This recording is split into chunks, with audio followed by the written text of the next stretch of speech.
ನಾನೇ ನೋಡಿ same place same address location same ಅಲ್ಲ. ಅವಾಗ ಮತ್ತೆ ಇವಂತ ಇವ್ ನಡೆಯಂಗಿಲ್ಲ ವಿಟ್ನೆಸ್ ಯಾಕೆ ಅಮಾವಾಸ್ಯೆ ದಿವಸ ತಿಂದಿದೆ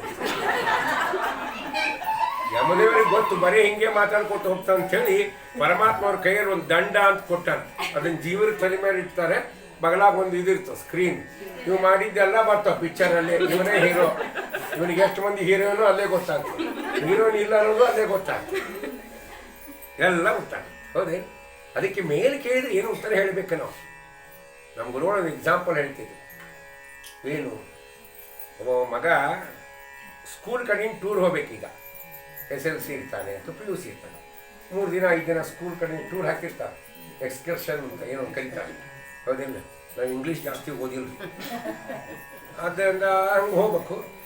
ಅವ್ರಪ್ಪ ಹೇಳ್ತಾನಪ್ಪ ನಾನು ಹೋಗ್ಲಿಲ್ಲ, ಎಕ್ಸಾಮ್ ಕೂರ್ಸಲ್ಲ. ಸರಿ ಹೋಗಪ್ಪ, ಫೀಸ್ ಕಟ್ಬಿಡ್ತಾನೆ ಅವ್ರಪ್ಪ. ಕೊಡ್ತಾನೆ, ಕಟ್ತಾನೆ. ಅವ ಹೋಗೋ ದಿವಸ ಬರುತ್ತೆ, ಎಲ್ಲ ಬ್ಯಾಗ್ ರೆಡಿ ಮಾಡ್ಕೊಳಪ್ಪ ನಾನು ಹೋಗಿ ಬರ್ತೀನಿ, ಹೋಗ ಅಂತಾನೆ ಅಪ್ಪ. ಹೋಗಪ್ಪ. ಅವ್ರ ಅಮ್ಮನ ತೊಡ್ತಾರೆ, ಅಮ್ಮ ನಾನು ಹೋಗಿ ಬರ್ತೀನಮ್ಮ. ನಿಮ್ಮಪ್ಪ ಹೇಳ್ದೇನಾ ಅಂತಾರೆ ತಾಯಿ. ಆಕೆ ಕರಳೆ ಬೇರೆ ಪಾಪ ತಾಯಿ ಅಂತ ಕಡೆ ಹೇಳೇನಮ್ಮ ಏನಂದ್ರು, ಹೋಗ ಅಂದರು. ಸ್ವಲ್ಪ ತಡಿ ಅಂತಾರೆ ತಾಯಿ. ಸ್ವಲ್ಪ ತಡಿಯ ಯಾಕಮ್ಮ? ಸ್ವಲ್ಪ ತಡಿ ಹೇಳ್ತೀನಿ. ಯಜಮಾನ್ರ ಹತ್ರ ಹೋಗ್ತಾರೆ, ಗೋಪಾಲ ಹೋಗ್ತಾನೆ ಅಂತ ತೋರಿ ಹೋಲೆ ಬಿಡೋ ಅಂತ. ಇದು ಗುಂಡ್ಕಲ್ಲಿದ್ದಂಗೆ ಇದು ವಿಚಾರ ಮಾಡೋದು. ನೀವು ಗಂಡಸರ ಹಣೆ ಬಾರ ಗುಂಡ್ಕಲ್ಲಿದ್ದು ಹಿಂಗೆ ಸ್ವಲ್ಪ ಆಲೋಚನಾ ಶಕ್ತಿ ಹೆಣ್ಮಕ್ಳಿಗೆ ಜಾಸ್ತಿ ಇರೋ ದೇವ್ರಿಗೆ ವ್ಯಾಪಾರ ಹೋಲಿ ಬಿಡೋ ಅಂತ. ಅಲ್ರಿ ಅವನಿಗೆ ಏನ್ರಿ ಖರ್ಚಿಗೆ ಒಂದು ಸ್ವಲ್ಪ ದುಡ್ಡು ಕೊಡ್ರಿ, ಎಲ್ಲ ಕಟ್ಟಿನಿ ಫೀಸ್ ಅದು, ಇನ್ನೇನು ಕೊಡೋದ ಅಂತಾನೆ.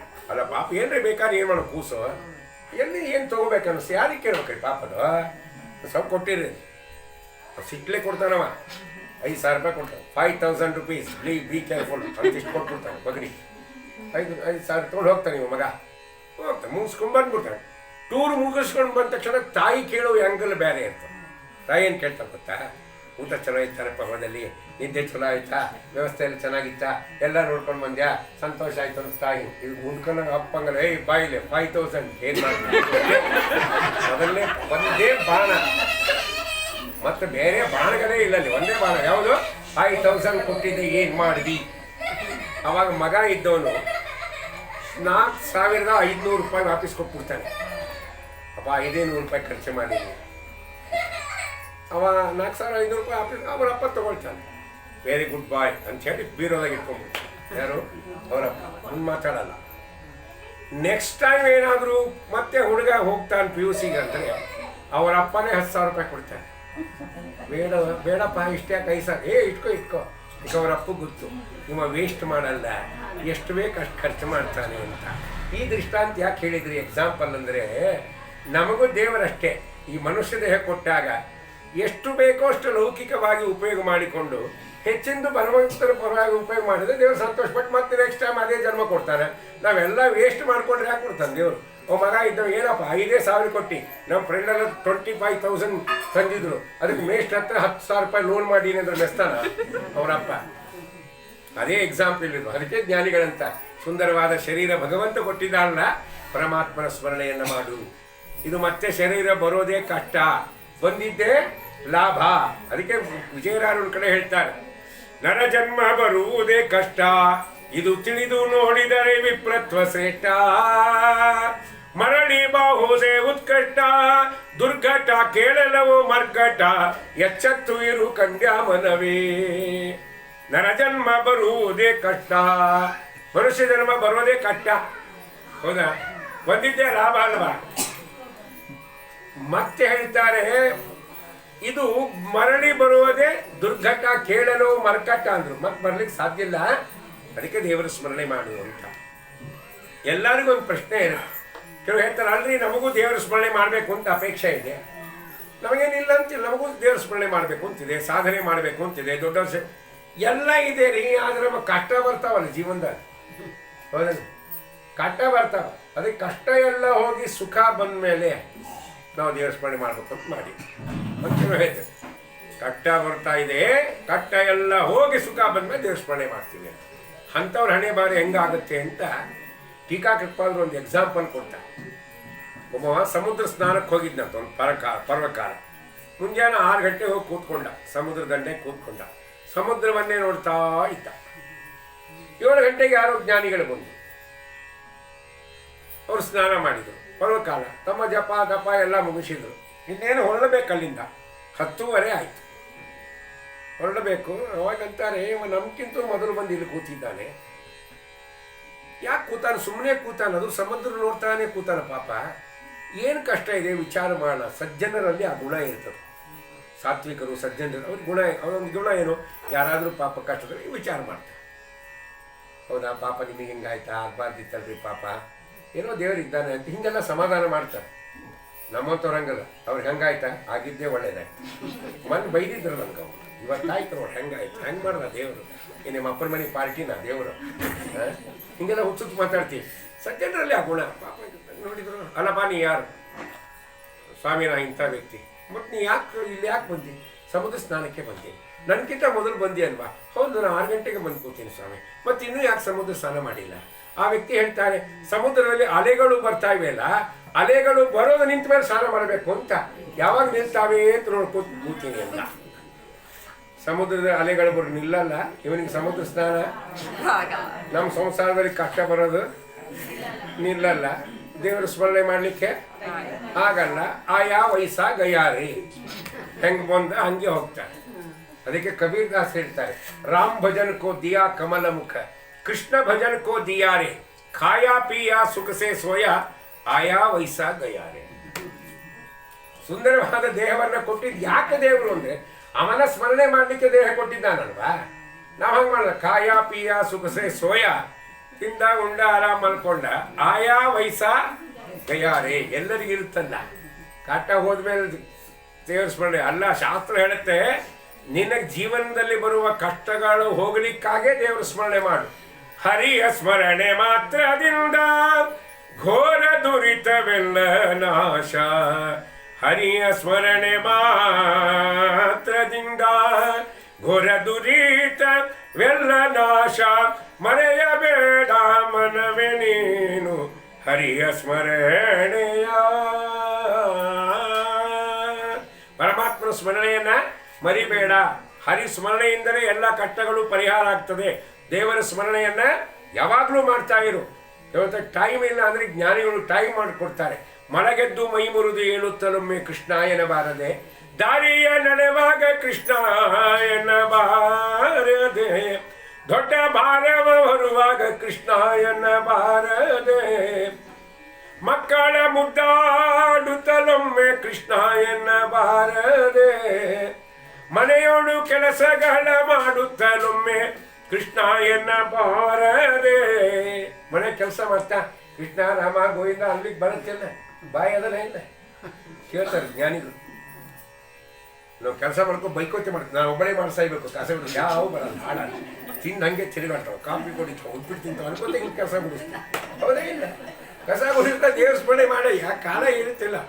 ಮಕ್ಕಳಾಡಿಸುವಾಗ ಮಡದಿಯೊಳ ಕರದಿ ನಲಿವಾಗ, ಗಜಹಯ ಪಲ್ಲಕ್ಕಿ ರಥ ಮೊದಲಾದ ವಾಹನಗಳು ಏರಿ ಮೆರೆವಾಗ, ಬಿಕ್ಕುವಾಗ ಆಕಳಿಸುತ್ತಲಿ ದೇವಕ್ಕಿ ತನಯನ ಸ್ಮರಿಸುತ್ತಿಹನರ.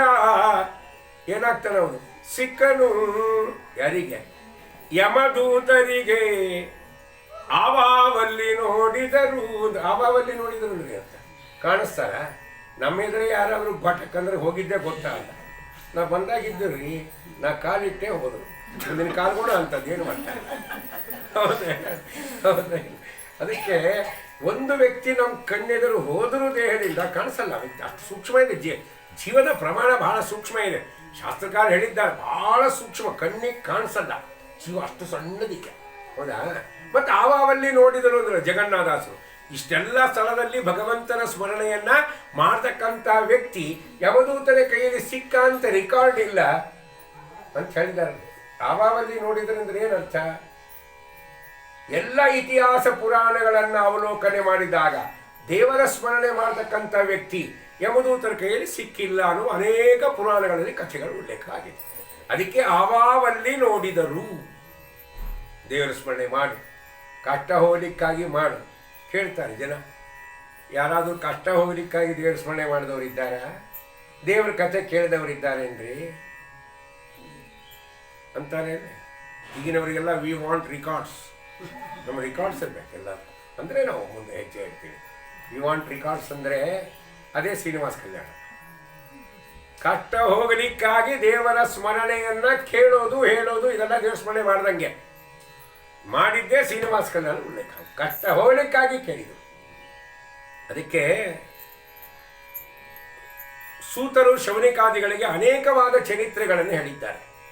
ಕಾಲಹಸ್ತಿ ಚರಿತ್ರೆ ಹೇಳಿದರು, ರಂಗನಾಥನ ಚರಿತ್ರೆ ಹೇಳಿದರು, ಜಗನ್ನಾಥನ ಚರಿತ್ರೆಯನ್ನು ಹೇಳಿದರು. ಅನೇಕವಾದ ಚರಿತ್ರೆಗಳನ್ನು ಸೂತರು ಶೌನಿಕಾದಿಗಳಿಗೆ ವಿಸ್ತಾರವಾಗಿ ಹೇಳಿದ್ದಾರೆ. ಅವಾಗ ಕೇಳ್ತಕ್ಕಂಥ ಶೌನಿಕಾದಿಗಳು ಹೇಳ್ತಾರೆ, ಸ್ವಾಮಿ ನಮಗೆ ಸ್ವಲ್ಪ ಚೇಂಜ್ ಬೇಕಾಗಿದೆ. ಚೇಂಜ್ ಈಗಿನವರಿಗೆಲ್ಲ ಚೇಂಜು ಅಂತೇನೋ ಹುಚ್ಚು ತಲೆಯಾಗ. ದಿನ ಮನ್ಯಾಗ ತಿನ್ನೋವು ಸಂಡೇ ಬಂದರೆ ಪಾನಿಪುರಿ, ಬರ್ಗರು, ಪಿಜ್ಜಾ ಅಂತ ಹೊರಗೆ ಹೋಗ್ಬಿಡ್ತಾವೆ. ಚೇಂಜ್ ಆಯ್ತು ನೋಡ್ರಿ ಇವತ್ತು. ಏನು ಮಾಡಿ ಮನೆಗೆ ಏನು ಮಾಡಿಲ್ಲ, ಎಲ್ಲ ಹೊರಗೆ ತಿಂದು ಬಂದ್ಬಿಟ್ಟು ಚೇಂಜ್ ಅಲ್ಲ, ಇದು ಚೇಂಜ್ ಅಲ್ಲ. ಜ್ಞಾನಿಗಳು ಚೇಂಜ್ ಕೇಳಿದ್ದೇನು ಗೊತ್ತಾ? ಬೇಡ, ಹೊರಗೆ ಹೋಗಲಾರ್ದು ಇನ್ನೊಂದು ಚೇಂಜ್ ಬಯಸ್ತಾರೆ. ಕೆಲವರು ಪೂಜೆ ಮಾಡಲ್ಲ, ಇವತ್ತು ಚೇಂಜ್ ಆಯ್ತಲ್ಲ, ಏನು ದೇವ್ರ ಪೂಜೆನೇ ಮಾಡಿಲ್ಲ. ಯಾಕೆ? ಆಚಾರ ಬಂದಿದ್ರು, ಅವರೇ ಮಾಡಿದರು. ಅವ್ರ ಪೆಟ್ಟಿಗೆ ಒಂದು ನಂದೊಂದು ಪೆಟ್ಟಿಗೆ ಇತ್ತು, ಮಾಡಿದ್ರು. ಪಾಪ ಬಂದಿರ್ತಾವೆ, ಊಟಕ್ಕೆ ಹಾಕಲ್ಲ ಗಾಬರಿಯಾಗಿ ಮಾಡಿ ಹೋಗು. ಅದು ಚೇಂಜ್. ಇದೆಲ್ಲ ಚೇಂಜ್ ಅಲ್ಲ. ಚೇಂಜ್ ಅಂದ್ರೆ ಏನು? ಇವು ಜ್ಞಾನಿಗಳಿಗೆ ಭಗವಂತನ ವಿಷಯವನ್ನೇ ಕೇಳೋದು, ಕೇಳುವುದರಲ್ಲಿ ಚರಿತ್ರೆಗಳು ಬೇರೆ ಶ್ರವಣ ಮಾಡೋದು, ಅದೆಲ್ಲ ಭಗವಂತನ ವಿಚಾರವೇ. ಅದಕ್ಕೆ ಈಗ ನಮಗೆ ಶ್ರೀನಿವಾಸ ಕಲ್ಯಾಣ ಚರಿತ್ರೆ ಕೇಳಬೇಕು ಅಂತ ಅಪೇಕ್ಷೆ ಆಗಿದೆ. ಅದನ್ನು ಸವಿಸ್ತಾರವಾಗಿ ಹೇಳ್ರಿ ಅಂತ ಶೌನಿಕಾದಿಗಳು ಸೂತರಿಗೆ ಪ್ರಶ್ನೆಯನ್ನು ಮಾಡ್ತಾರೆ. ಸೂತ್ರ ಹೇಳ್ತಾರೆ, ಕೊಂಡಾಡ್ತಾರೆ ಅವರನ್ನು. ಯಾರನ್ನ? ಶೌನಿಕಾದಿಗಳನ್ನು. ಏನಪ್ಪ ನಿಮಗೆ ಪರಮಾತ್ಮನ ಕಥೆ ಕೇಳಬೇಕು ಅಂತ ಎಷ್ಟು ಒಳ್ಳೆ ಅಭಿಪ್ರಾಯ ಇದೆ ಅಲ್ವಾ? ಎಂಥ ಒಳ್ಳೆ ಮನಸ್ಸಲ್ವಾ? ಒಳ್ಳೆ ಮನಸ್ಸಪ್ಪ, ದೇವರು ಒಳ್ಳೆ ನಿಮಗೆ ಕರುಣೆ ಮಾಡಿದ್ದಾನೆ, ನೀವೆಲ್ಲ ಸಜ್ಜನರು, ದೇವರು ಉದ್ಧಾರ ಮಾಡ್ತಾನೆ ಅಂತ ಅವರನ್ನ ಮಗಳು ಮೊದಲು ಹೊಗಳಿ ಬಿಡ್ತಾರೆ. ಯಾಕಂದರೆ ಒಳ್ಳೆ ಕೆಲಸ ಮಾಡಿರಿ ಅಂತ ಹೇಳಿದಾಗ ಅವ್ರನ್ನ ಹೊಗಳ್ಬೇಕ್ರಿ. ಹೌದೆಲ್ಲ ಪಾರಾಯಣ ಮಾಡ್ಬೇಕ? ಯಾವ ಹೇಳ ನಿಮಗೆ ಆಚಾರ್ಯ ಬುದ್ಧಿ ಇಲ್ಲ ಅವರಿಗೆ ಅಂತ ಹಿಂಗೆ ಅಂದ್ಬಿಟ್ರೆ. ಹೌದು, ಪಾರಾಯಣ ಮಾಡಿರಿ, ಜಪ ಮಾಡಿರಿ, ಪರೋಪಕಾರ ಮಾಡಿರಿ, ಧರ್ಮಾಚರಣೆ ಮಾಡಿರಿ, ಹಿರಿಯರ ಮಾತುಗಳನ್ನು ಕೇಳ್ರಿ, ಇವೆಲ್ಲವೇ ಹೇಳಬೇಕು. ಯಾರು ಕೇಳ್ತಿರ್ತಾರೆ ಅವ್ರನ್ನ ಕೊಂಡಾಡ್ಬೇಕು. ಅಪ್ಪ ಎಷ್ಟು ಒಳ್ಳೆ ಕೆಲಸ ಮಾಡ್ತೇಪ್ಪ, ತಂದೆ ತಾಯಿನ ಯಾವ ರೀತಿ ನೋಡ್ಕೊಳ್ತೇವೆ ಸಂತೋಷ, ಹಿಂಗೆ ಹೊಗಳಬೇಕೇ ವಿನಃ ಬಯೋಂಗಿಲ್ಲ. ಅದಕ್ಕೆ ಸೂತ್ರ ಹೊಗಳ್ತಾರೆ ಶೌನಿಕಾದಿಗಳು. ಇಷ್ಟು ಅಖಂಡವಾಗಿ ಅನೇಕ ದಿವಸಗಳಿಂದ ಕತೆ ಕೇಳ್ತಾನೆ ಇದ್ದೀರಿ, ನೀವು ಮತ್ತೆ ಶ್ರೀನಿವಾಸ ಕಲ್ಯಾಣ ಚರಿತ್ರೆ ಕೇಳಬೇಕು ಅಂತ ಅಪೇಕ್ಷೆ ಪಟ್ಟಿದ್ದಾರಲ್ಲ, ಭಾಳ ಚಲೋ. ಅದಕ್ಕೆ ಹೇಳ್ತಾ ಇದ್ದಾರೆ, ಹಿಂದೆ ಜನಕ ಮಹಾರಾಜ ಇದ್ದ ಮಹಾನುಭಾವ. ಭಾಳ ವರ್ಷಗಳ ಹಿಂದೆ ಜನಕ ಮಹಾರಾಜ ಇದ್ದ. ಆ ಜನಕ ಮಹಾರಾಜನಿಗೆ ಒಬ್ಬ ತಮ್ಮ ಇದ್ದ.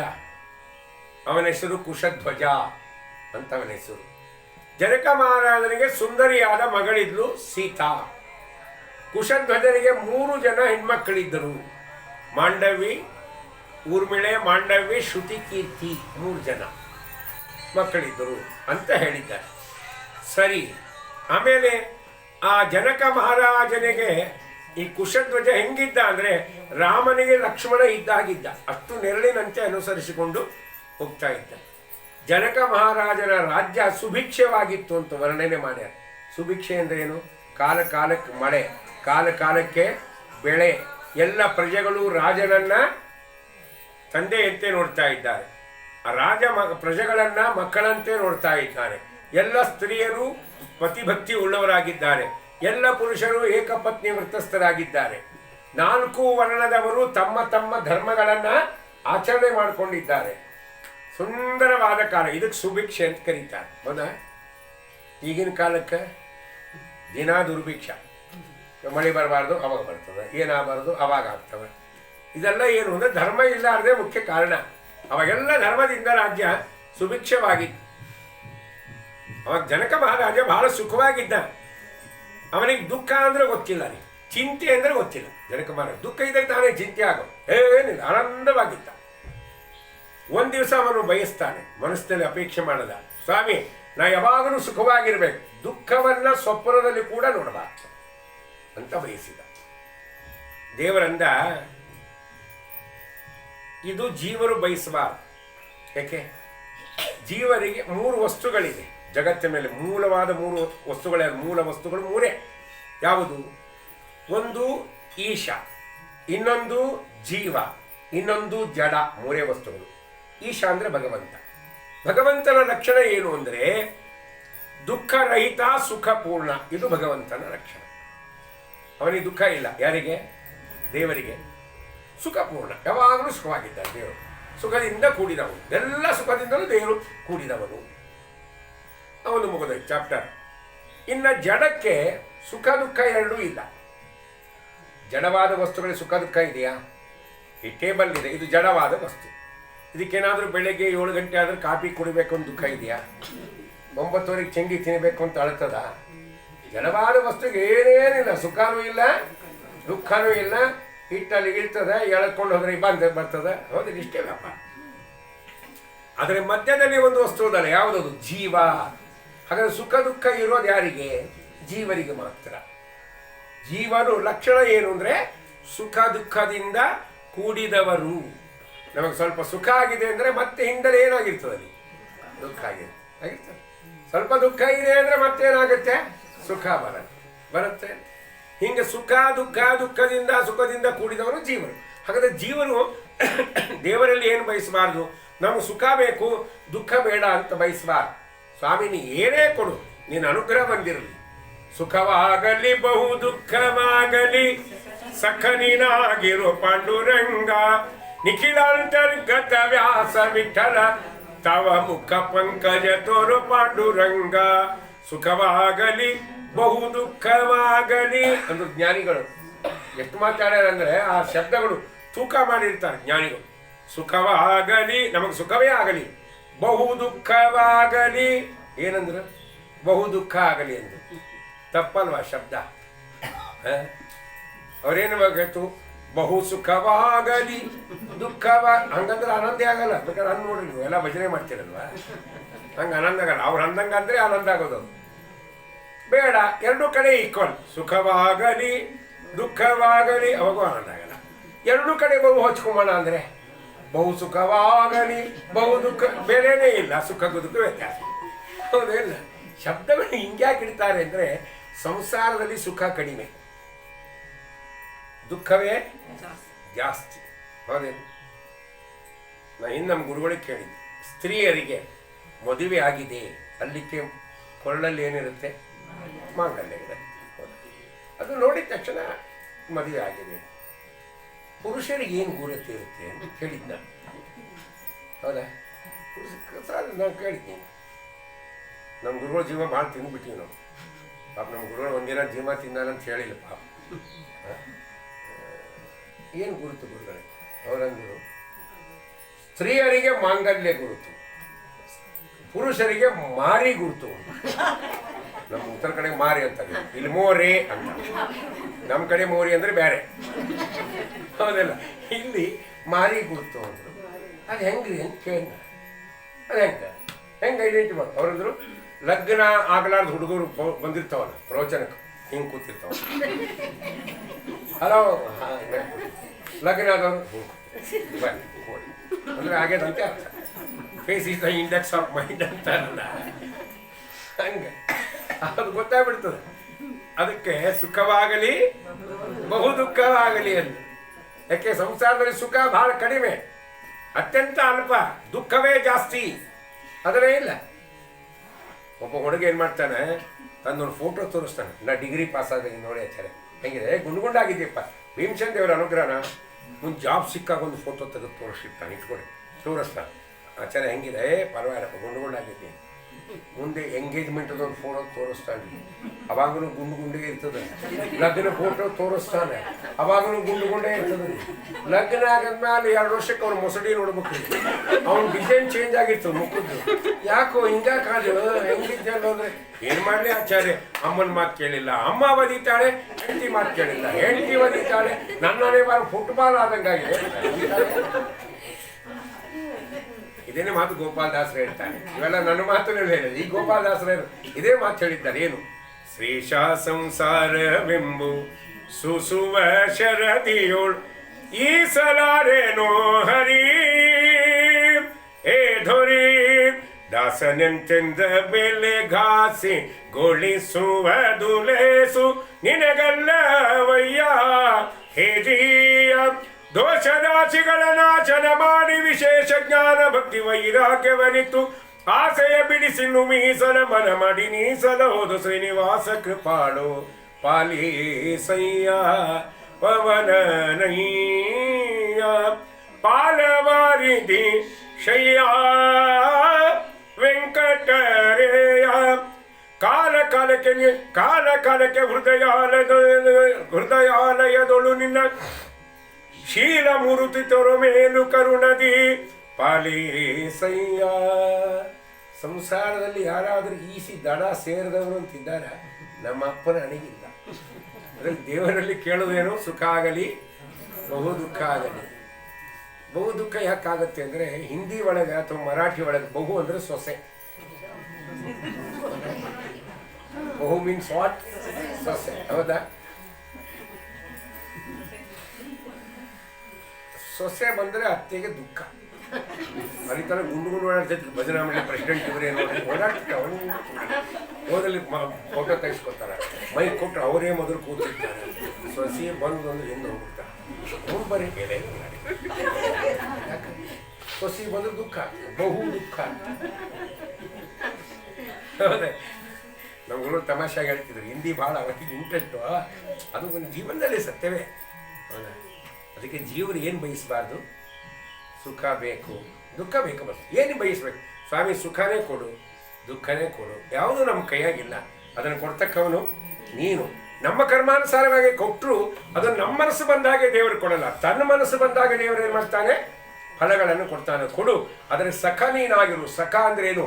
ಯಾವಾಗಲೂ ನಮ್ಮ ಜೊತೆಗಿದ್ದು ನಮ್ಮನ್ನು ರಕ್ಷಣೆ ಮಾಡ್ತಕ್ಕಂಥ ವ್ಯಕ್ತಿ ನೀನು ಅನ್ನುವ ಬುದ್ಧಿಯನ್ನ ನಿನ್ನಲ್ಲಿ ನಮಗೆ ಯಾವಾಗಲೂ ಕೊಡು. ಕೇಳುವ ಜನಕ ಮಹಾರಾಜ ಮಹಾಜ್ಞಾನಿ. ಗೀತೆಯಲ್ಲಿ ಭಗವಂತ ಜನಕ ಮಹಾರಾಜ ಹೆಸರು ತಗೊಂಡಿದ್ದಾನಲ್ವಾ? ಅಷ್ಟು ದೊಡ್ಡ ಜ್ಞಾನಿ ಭಗವಂತಂದ. ಏನೋ ನಮ್ಮಂತವ್ರು ಅಜ್ಞಾನಿಗಳು ಬಯಸ್ತೇವೆ ಸಹಜ, ಆದರೆ ಮಹಾಜ್ಞಾನಿ ಪರಮ ಭಕ್ತ. ಇವನಿಗೆ ಅಜ್ಞಾನ ಬರಬಾರದು, ಅದಂತ ನಿವಾರಣೆ ಮಾಡಬೇಕು ಅಂತ ಸ್ವಾಮಿ ಏನು ಮಾಡಿದ? ಜನಕ ಮಹಾರಾಜರು ಮಲಗಿದಾಗ ಸ್ವಪ್ನದಲ್ಲಿ ದೊಡ್ಡ ದುಃಖವನ್ನು ತೋರಿಸಿದ. ಏನು ದುಃಖ ತೋರಿಸಿದ ಅಂದರೆ, ಅವರ ತಮ್ಮ ಮೃತನಾದಂತೆ ಸ್ವಪ್ನ ನೋಡಿದ. ತಮ್ಮನ ಹೆಂಡತಿ ತನ್ನ 3 ಮಂದಿ ಮಕ್ಕಳನ್ನ ಜನಕ ಮಹಾರಾಜನಿಗೆ ಒಪ್ಪಿಸಿ ಸಗಮಕ್ಕೆ ಹೋದದ್ದನ್ನು ನೋಡಿದ. ಆಮೇಲೆ ಏನಾಯ್ತು? ಆ ಮಕ್ಕಳನ್ನು ಕೂರಿಸಿಕೊಂಡು ಅಳ್ತಾ ಇದ್ದಾನೆ ಸ್ವಪ್ನದಲ್ಲಿ ಜನಕ ಮಹಾರಾಜ. ಅಯ್ಯೋ, ನಿಮಗೆಲ್ಲವಾದ ಯೋಗ್ಯವಾದ ವರವನ್ನು ಎಲ್ಲಿಂದ ಹುಡುಕಲಿ? ದುಷ್ಟರಾದ ರಾವಣಾದಿ ರಾಕ್ಷಸರಿದ್ದಾರೆ, ಅವರಿಂದ ರಾಜ್ಯವನ್ನು ಹೆಂಗೆ ರಕ್ಷಣೆ ಮಾಡಿಕೊಳ್ಳಿ? ಯಾಕಂದ್ರೆ ನಂಗೆ ವಯಸ್ಸಾಗಿ ಹೋಗಿದೆ ಅಂತ ದುಃಖ ಪಡ್ತಾ ಪಡ್ತಾ ಪಡ್ತಾ ಇದ್ದಾನೆ. ಎಚ್ಚರಿಕೆ ಎದ್ದ ಮಹಾನುಭಾವ ಸ್ನಾನ ಮಾಡಿದ, ತನ್ನ ನಿತ್ಯ ಕರ್ಮಾನುಷ್ಠಾನ ಮಾಡಿದ, ರಾಜಸಭೆಯಲ್ಲಿ ಬಂದು ಕೂತ. ಆ ರಾಜಸಭೆ ಮೌನವಾಗಿದೆ, ಏನು ಮಾತಾಡ್ತಾ ಇಲ್ಲ ರಾಜ. ಸುಮ್ಮನೆ ಕೂತಿದ್ದಾನೆ ಜನಕ ಮಹಾರಾಜ. ಯಾಕಂದ್ರೆ ಮನಸ್ಸಿನಲ್ಲಿ ಯೋಚನೆ, ನನಗೆ ಇಲ್ಲಿವರೆಗೆ ಇಂಥ ದುಃಖದ ದರ್ಶನವೇ ಆಗಿಲ್ಲ, ಇವತ್ತು ಆಗಿದೆ ಅಲ್ಲ, ಸ್ವಪ್ನದ ಆಗಿದೆ ಅಂದರೆ ಅದು ಮುಂದಕ್ಕೆ ನಿಜವಾಗಿ ನಡೀತದೆ. ಸ್ವಪ್ನ ಅನ್ನೋದು ಏನು ಅಂದರೆ, ಶಾಸ್ತ್ರ ಹೇಳುತ್ತೆ. ಕೆಲವು ಹೇಳ್ತಾರೆ, ಈಗಿನ ಸ್ವಪ್ನ ಅಂದರೆ ಏನಲ್ಲ, ಈ ಲಾಸ್ಟ್ ಮೂಮೆಂಟ್ ಮಲ್ಕೋತೀವಲ್ಲ, ಲಾಸ್ಟ್ ಮೂಮೆಂಟ್ ನಿದ್ದೆ ಹತ್ತುವಾಗ ಮನಸ್ಸು ಏನು ಯೋಚನೆ ಅದೇ ಸ್ವಪ್ನ. ಈಗಿನ ಅಂತ ಹುಚ್ಚುಗಳು ಶ್ರೀಮದಾಂತೀರ್ಥರು ಹುಚ್ಚರೇನು, ಸರ್ವಜ್ಞರು ಮಹಾನುಭಾವರು. ಲಾಸ್ಟ್ ನಾನು ದಿನ ಅನ್ಕೊಂಡು ಮಲ್ಕೋತೀನಿ ಸ್ವಪ್ನದಾಗ. ಲಾಸ್ಟ್ ಮಲ್ಕೊಂಬಂದು ಪ್ರೈಮ್ ಮಿನಿಸ್ಟರ್ ಆಗಬೇಕು ಅಂತ. ನಾವು ಪ್ರೈಮ್ ಮಿನಿಸ್ಟರ್ ಆಫೀಸ್ನಾಗ ಪ್ಯೂನ್ ಆಗಿಲ್ಲ ಇನ್ನು, ನಮ್ಮ ಆಯುಷ್ಯ ಮುಗಿಲಿಕ್ಕೆ ಬಂತು. ಹೌದಾ? ಇಲ್ಲ ಲಾಸ್ಟ್ ಮೂಮೆಂಟ್ ಅಲ್ಲದು. ಸ್ವಪ್ನ ಸತ್ಯ, ಮಿಥ್ಯ ಅಲ್ಲ. ಕೆಲವರು ಸ್ವಪ್ನ ಸುಳ್ಳು, ಅವೆಲ್ಲ ನಂಬಾರ್ದು. ಈಗ ನಾವು ಹುಚ್ಚುತ್ತು ಮಾತಾಡ್ತಾವೇನೋ. ಸ್ವಪ್ನ ಸತ್ಯ, ಸ್ವಪ್ನದಲ್ಲಿ ಆಗಿರ್ತಕ್ಕಂಥ ಅನುಭವನೂ ಸತ್ಯ ಅಲ್ವೇ? ನಮಗೇನೋ ದುಷ್ಟ ಸ್ವಪ್ನ ಬಿತ್ತು, ಎದ್ಮೇಲೆ ನಮ್ಮ ಮನಸ್ಸಿನಾಗ ಆ ಭಾವನೆ ಇತ್ತು, ಅಂತ ಕೆಟ್ಟ ಸ್ವಪ್ನ ಬಿತ್ತು, ಏನು ಮಾಡಲಿ? ಆಚಾರ ಮನೆಗೆ ಹೋಗ್ರಿ, ಯಾಕೆ 100 ರೂಪಾಯಿ ಕೊಟ್ಟು ನಮಸ್ಕಾರ ಮಾಡಿರಿ, ತೆಂಗಿನಕಾಯಿ ಕೊಡ್ರಿ, ದೀಪ ಕೊಟ್ಟು ನಮಸ್ಕಾರ ಮಾಡಿರಿ. ಯಾಕೆ? ನಿಮ್ಮ ಅರಿಷ್ಟೆಲ್ಲ ಆಚಾರಿಗೆ ಬಡ್ಕೊಳ್ಳಿ. ಅವರು ಮಧ್ಯಾಹ್ನ ಅದೇ ತಾನೇನೋ ಏನೋ ಗಾಬರಿ ಆದಾಗ ಹೇಳ್ತಾರಲ್ಲಪ್ಪ, ಪರಿಹಾರಪ್ಪ ದೊಡ್ಡವ್ರಿಗೆ ಕೊಡ್ರಿ, ಕಡಿಮೆ ಆಗ್ತಾ ಅನ್ನೋ ಒಂದು ಭಾವನೆ. ಎತ್ತ ಮೇಲೆ ಸ್ವಪ್ನದ ದುಃಖದ ಅನುಭವ ಇರ್ತದೆ ಮನಸ್ಸಿಗೆ. ಒಳ್ಳೆ ಸ್ವಪ್ನ ಬಿದ್ದರೂ ಹಾಕ್ತೆ. ನಮ್ಮ ಮನೆ ಹತ್ರ ಒಬ್ಬರಿದ್ದರು, ಚಾಮರಾಜಪೇಟೆಗೆ ಒಬ್ಬರಿದ್ದರು. ಅವ್ರಿಂದ ಮುಂಜಾನೆ 5 ಕಾಲಿಗೆ ಬಂದು ಬಾಗಿಲ ಬಡ್ದು ಟಕ್ ಟಕ್ ಟಕ್ ಟಕ್. ನಾನಿದ್ದು ಒಳಗೆ ಹೋಗಿದ್ದೆ, ಸ್ನಾನಕ್ಕೆ ಕಟ್ಟ ಹೋಗ್ಬೇಕಂತ ಹೊಟ್ಟಿದ್ದು ಬಂತು. ಬರ್ರಿ ಏನು ಸಮಾಚಾರ, ಇಷ್ಟು ಬೇಗ ಬಂದಿಲ್ಲ, ಏನು? ಅವರು ಹಣ್ಣು ಕಾಯಿ ಎಲ್ಲ ಇಟ್ಟು ತಂದು, ಏನು ಈ ಸಮಾಚಾರ ಹೇಳ್ರಿ ಶ್ರೀನಿವಾಸರಾಯರಿಂದ. ಏನಿಲ್ಲ, ನಮ್ಮೊಂದು ಸ್ವಪ್ನ ಬಿದ್ದ ಆಸ್ರೆ 4 ಗಂಟೆಗೆ, ಈಗ ಸ್ನಾನ ಮಾಡಿಬಿಟ್ಟೆ, ನಿಮಗೆ ತಾಂಬೂಲ ಕೊಡೋಣ ಅನಿಸ್ತು, ಒಳ್ಳೆಯ ಸ್ವಪ್ನ ಅದು. ಏನು ಸ್ವಪ್ನ? ನಾವು ಸ್ವಾಮಿಗಳ ಆದಂಗೆ ಆಗಿತ್ತು. ನಾನು ಮೊದಲಾಗಲಿ ಅಂದೆ. ಯಾಕೆ ನಿಮ್ಮ ದಿವಾನ್ರಾಗ್ಬಿಡ್ತೀನಿ, ಪ್ರವಚನವೇ ಬೇಡ. ಅದು ಆಗದಂಗಾಗಿತ್ತು ಅನ್ನೋ ಭಾವನೆ ಮನಸ್ಸಲ್ಲಿದ್ದಾರೆ. ಆದ್ಮೇಲೆ ದುಃಖ ಆಗಲಿ ಸುಖ ಆಗಲಿ ಅದು ಭಾವನೆ ಅಂತ ಅದು ಸತ್ಯ. ಮತ್ತು ಯಾವುದು ಸುಳ್ಳು ಅಂತ ಹೇಳಿದೆ, ಸ್ವಪ್ನ ಸುಳ್ಳಲ್ಲ. ಸ್ವಪ್ನದಲ್ಲಿ ನೋಡಿದ ಪದಾರ್ಥಗಳು ಸುಳ್ಳು, ಅವನ ಎದ್ದಾಗ ಅವೇ ಇರಲ್ಲ. ಇಲ್ಲಿ ಇದು ಸುಳ್ಳು ಅಂತ ಆಚಾರ್ಯ ಹೇಳ್ತಾರೆ ಅಷ್ಟೇ. ಆದರೆ ಸ್ವಪ್ನ ಸುಳ್ಳಲ್ಲ, ಅನುಭವ ಸುಳ್ಳಲ್ಲ. ಜನಕ ಮಹಾರಾಜ ಮಹಾಜ್ಞಾನಿ. ಇದು ಸ್ವಪ್ನ ಎಂದು ತೋರಿಸ್ತಾನೆ ದೇವರು ಅಂದರೆ, ಹಿಂದೆ ಎಂದಾದರೂ ನಡೆದ ಘಟನೆಯನ್ನು ಭಗವಂತ ಏನು ಮಾಡ್ತಾನೆ, ಸ್ವಪ್ನದಲ್ಲಿ ತೋರಿಸ್ತಾನೆ. ಅಥವಾ ಮುಂದಾಗುವ ಘಟನೆಗಳನ್ನು ಜ್ಞಾನಿಗಳಿಗೆ ಸ್ವಪ್ನ ಸೂಚನೆ ಮಾಡ್ತಾನೆ. ಅಥವಾ ಈಗ ನಡೀತಕ್ಕಂಥ ಘಟನೆಗಳನ್ನು ಭಗವಂತ ಸ್ವಪ್ನದಲ್ಲಿ ಸೂಚನೆ ಮಾಡ್ತಾನೆ. ಇದು ಹಿಂದಾದ ಘಟನೆ ಅಲ್ಲ, ಈಗಾದ ಘಟನೆ ಅಲ್ಲ. ಇದು ಜನಕ ಮಹಾರಾಜ ರೋಚನೆ. ಇನ್ನು ಮುಂದಾಗುವ ಘಟನೆ ಒಂದು ವೇಳೆ ಸ್ವಪ್ನದಂತೆ ನಡೆದು ಹೋದರೆ ನನ್ನ ಗತಿ ಏನು ಅಂತ ಅವನು ಮನಸ್ಸಲ್ಲಿ ಅದೇ ವಿಚಾರ. ಅಷ್ಟೊಳಗೆ ಒಬ್ಬ ಸೇವಕ ಬಂದ, ಜನಕ ಮಹಾರಾಜ್ ಕಿ ಜಯ ಅಂದ. ಏನಪ್ಪ ಏನಾಯ್ತು? ಏನಿಲ್ಲ, ಜ್ಞಾನಿಗಳು ಬರ್ತಾ ಇದ್ದಾರೆ ನಿಮ್ಮ ಅರಮನೆ ಕಡೆಗೆ. ಎದ್ದ ಮಹಾನುಭಾವ ಜನಕ ಮಹಾರಾಜ ಓಡಿದ, ಹೊರಗೆ ಓಡಿದ.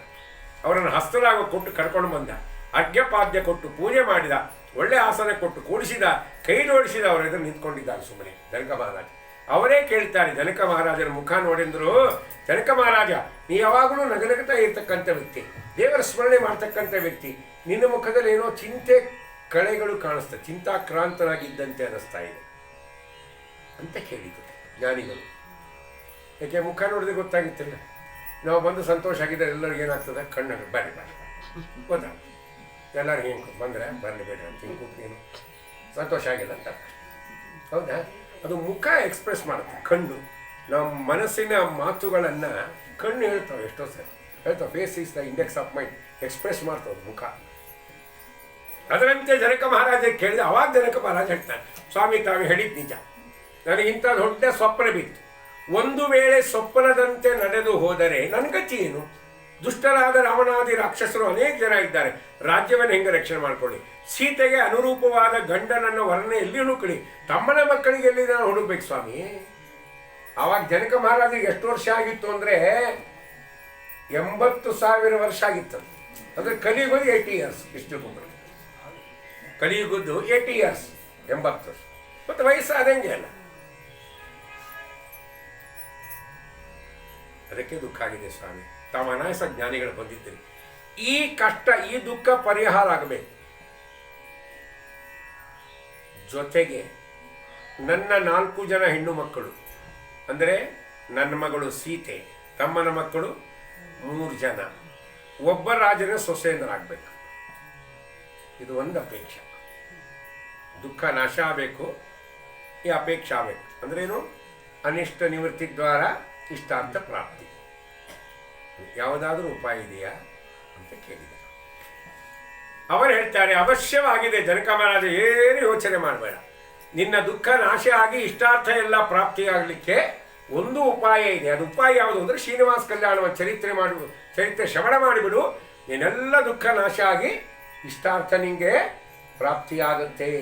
ಅದಕ್ಕೆ ಭಗವಂತನ ಕಥೆಯನ್ನು ಕೇಳು, ಶ್ರೀನಿವಾಸ ಕಲ್ಯಾಣವನ್ನು ಅಂಥೇಳಿ ಉಪಾಯ ಸೂಚನೆ ಮಾಡಿದರು. ಮಹಾನುಭಾವರು ಎದ್ದರು. ನಾವು ಹೋಗಿ ಬರಲ್ಲ ಅಂದರು. ಜನಕ ಮಹಾರಾಜ ಅಂದ, ಸ್ವಾಮಿ ತಾವು ಅನಾಯಸ ಬಂದಿದ್ದೀರಿ, ಜ್ಞಾನಿಗಳು ದೈವಯೋಗದಿಂದ ಬಂದಿದ್ದೀರಿ. ಬರೀ ಸರ್, ದೈವಯೋಗದಿಂದ ಬಂದಿದ್ದೀರಿ. ಆದ್ದರಿಂದ ನಿಮ್ಮ ಮುಖದಿಂದಲೇ ಶ್ರೀನಿವಾಸ ಕಲ್ಯಾಣವನ್ನು ಹೇಳೋನಾಗಲಿ ಅಂತ ಪ್ರಾರ್ಥನೆ ಮಾಡ್ತಾನೆ. ಯಾಕೆಂದರೆ ಪ್ರಾರ್ಥನೆ ಇಲ್ಲದೆ ನಾವು ಭಗವಂತನ ವಿಷಯವನ್ನು ಎಲ್ಲರಿಗೂ ಹೇಳಬಾರದ್ರಿ. ಹೇಳಿದ್ರೆ ಬೆಲೆ ಇರುತ್ತಾ? ಏನಿರಲ್ಲ. ಅವರಾಗಿ ಕೇಳಿದ್ರೆ ಹೇಳಬೇಕು. ಈಗ ತಾವೆಲ್ಲ ಭಕ್ತಿಯಿಂದ ಭಕ್ತರು ಕೂತ್ ಕೇಳ್ತೀರಿ, ಇಲ್ಲಿ ಇದು ಹೇಳಿದರೆ ಒಂದು ಬೆಲೆ. ಹೌದಾ? ಇದಕ್ಕೊಂದು ಬೆಲೆ ಇದೆ, ಅನುಗ್ರಹ ಆಗುತ್ತೆ, ಪುಣ್ಯ ಬರುತ್ತೆ, ದೇವರ ಅನುಗ್ರಹ ಮಾಡ್ತಾನೆ, ಇದೆಲ್ಲ ಸರಿ. ಇದೇ ಸ್ಟೈಲ್ ಒಳಗೆ ನಾನು ಹಿಂಗೆಲ್ಲ ಇಟ್ಕೊಂಡು ಮೆಜೆಸ್ಟಿಕ್ನಾಗ ಕೂತ್ರೆ ಬೆಲೆ ಇರುತ್ತೆ. ಅದು ಕೆಲವರೊಂದು 5 ರೂಪಾಯಿ ಹಿಂಗೆ ಹೋಗೋದು ಹೋಗ್ಬಿಡ್ತಾರೆ, ಬೆಲೆ ಇಲ್ಲ.